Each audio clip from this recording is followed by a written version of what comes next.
Proposition 18. We have Nick Schroeder from the LAO to describe this one. Hi, good evening. Hi. So under Proposition 18, people who are 17 years old, but who will be 18 years old at the time of a general election would be eligible to register to vote and to vote in any preceding special elections and in the primary election preceding the general election when they would become 18 years of age. As you probably all know, currently you have to be 18 to vote. And one of the changes where this has a bigger effect would be for pre-registration, where currently 16 and 17-year-olds can pre-register to vote, and then when they become 18, they automatically are registered to vote. Under this measure, when they become 17, they would then become automatically eligible to vote if they would be 18 at the time of the general election. Similar to the Proposition 17, the fiscal effects would be primarily to the counties, where it would be between $100,000, hundreds of thousands of dollars to $1 million statewide for the counties to update their registration systems and to process the higher voter number of registered voters. And then at the state level, there would be minor costs in the low hundreds of thousands of dollars range to update statewide voter registration systems. And can I give people, if you have questions, to put them in the Q&A and use the chat if you have, other sort of technical issues or something like that. So we will go through the details on this one. So the legislature put this one on the ballot. It's Kevin Mullen, a Democratic member who was responsible.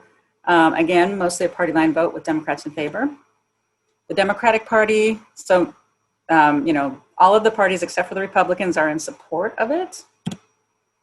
And then we have a range of groups that are in support as well. So including the League of Women Voters, Conservation Voters, Secretary of State Padilla, the governor, the Firefighters Association, nurses, so several unions as well.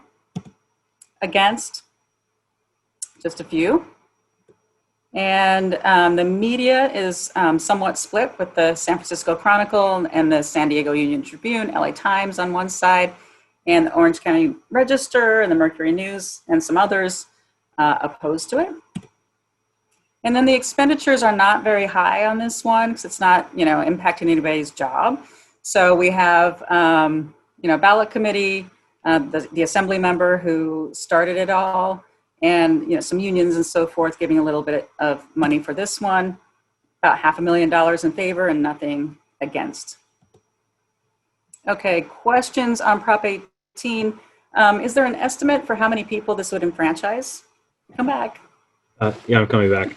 I'm looking in the ballot guide. I think we said, so as of June 29th, 2020, there were about 108,000 people who were 17 years old pre-registered to vote. And so those would be people that, if they would be 18 at the time of the general election, would be enfranchised at this time. Okay, great. How many other states have done something similar? There's several states. I don't quite remember the exact number, but there are more than 10 states. And I'm getting who initiated this, the legislature. And okay, other questions on this measure? It's pretty straightforward, I think. Okay, thank you so much. Thanks.